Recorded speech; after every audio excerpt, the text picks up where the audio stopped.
Well, the girls didn't dance then like they do now. I think that they're so regimental now, they've got to do this.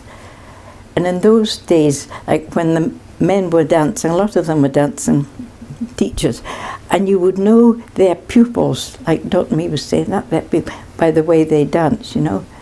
And Bobby Watson was brilliant, and oh, he was so critical and a hard dancer. And I used to take Joyce up sitting on Mike's pram from Castlecourt to the dancing. And I think it was a fortnight before the games, and she'd to sit in the pram going down because she was tired. And he said, "Now, I've put Joyce in to dance at the games this year." I said, "She's can't dance. All you've got to do is get her a kilt." So I had to make her a kilt. Well, I made everything we wore in those days, but and there was Americans standing near me, and they said, "Gee, look at that little one, she's not long out of diapers." That was funny, wasn't it? I said, "Well, that's my daughter, and she's 4.25. So tell me about the dances during the war and what was going on there. Well, I was always taken home at 9. They started at 7. And I think they paid a penny or twopence, and they got a cup of tea and a bun. And who organised the dances? Well, it was June's mum and my mum, the hall. They just thought there should be something for the troops. And it was great, and there was never any trouble, never. And they were really super.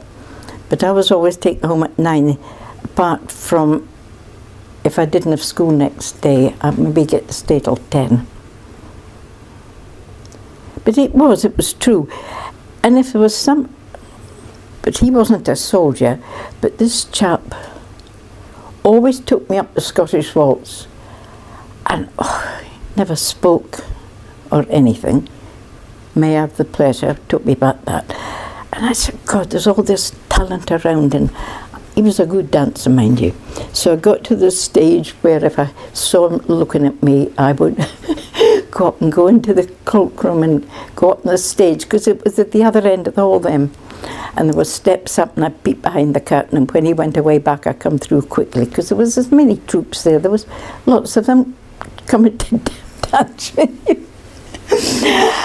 Oh, dear. There was 3 grocers, you know, in Braemar, and delivery vans came from Tarlin, Logie Colston, Dinnet, Ballater, and they brought bakers' vans in Braemar too. You know, there was all those vans coming. Ballater, they had grocers' shops came up here, and bakers, and there was a baker's shop there. And Collie's had a van. You know, food was coming from everywhere. But you see, folks didn't have fridges or freezers in those days. You only had the cold box outside, which wasn't much good in the summer. So folk would have bought things every day or every second day. We just had an old meat safe round the back there, wooden with a mesh thing. So you fill bowls with water and put your butter in it. She was a teacher, and in those days, I think it was the church's educated teachers, I think. And I got a copy of all her credentials, what she had to do before she could be a teacher. And I don't know how she came up here, but her folk would have come from round about, on the way to Stratton, round about that. And her family, the Dowes, had the highest proportion of Church of Scotland ministers in Scotland. And they would all have been agricultural workers or farmers. And they were ministers. Isn't that weird? I didn't know that till this chap appeared anyway and told me. Anyway, so she came up there, and that's where she met my grandfather. But he couldn't marry her for 6 years before her parents would allow her to get married, because she was a staunch Protestant, he was a staunch Catholic. That's just so sad, you know. and she was lovely. Well, he died when he was in his 50s, so they didn't have long together. The hens were outside, pecking the whole time, and you'd go round the back to a dry toilet, and there was newspaper cut and strung onto string. There was this, and there was no window, so I was scared of hens, because it kept coming up to you, and I would hardly go to the toilet, because I had to go with the door open, and these blooming hens come in and picked at my feet.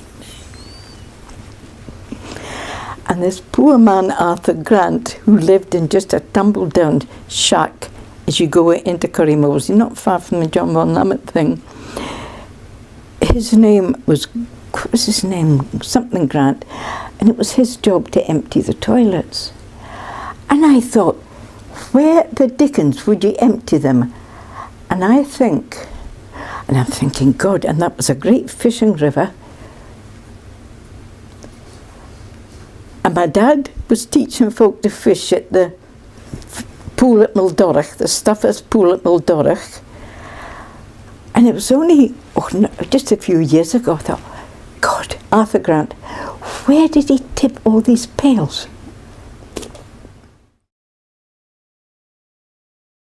Dad wanted to be a vet, but, well, there wasn't the money in those days to put him. And he taught the princesses to play golf and to shoot and to fish and country dancing. Don't think he wouldn't have taught them Highland dance. I think it would have been country dancing. And sometimes Queen Mary came up to the balls at Mar Lodge. Oh, and this is funny, but you don't know who I'm speaking about.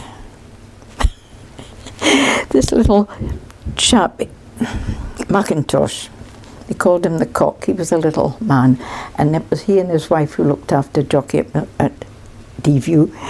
And it was a Paul Jones, and it was in the days of Queen Mary, and that's a long time ago. And they were so good, they danced with whoever stops opposite. And this was the Cock, and I mean, he was never sober.